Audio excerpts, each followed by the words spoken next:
वो दबे पाँव आकर मेरे सामने खड़े हो गए।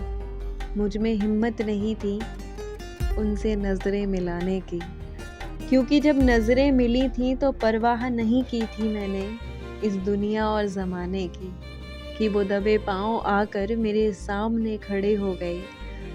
मुझ में हिम्मत नहीं थी उनसे नज़रें मिलाने की।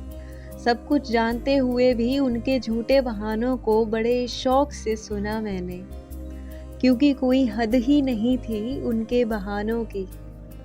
वो दबे पाँव आकर मेरे सामने खड़े हो गए। मुझ में हिम्मत नहीं थी उनसे नज़रें मिलाने की। उनके हर दिखावे को प्यार समझ के अपनाया था मैंने। उनके हर बहाने को प्यार समझ के अपनाया था मैंने। लेकिन बाद में पता चला कि उनको ज़रूरत ही नहीं थी प्यार निभाने की।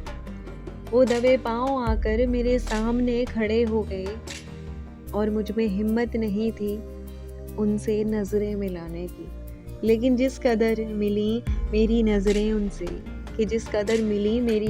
उनसे, मुझे फिर ज़रूरत ही नहीं लगी किसी और से नज़रें मिलाने की।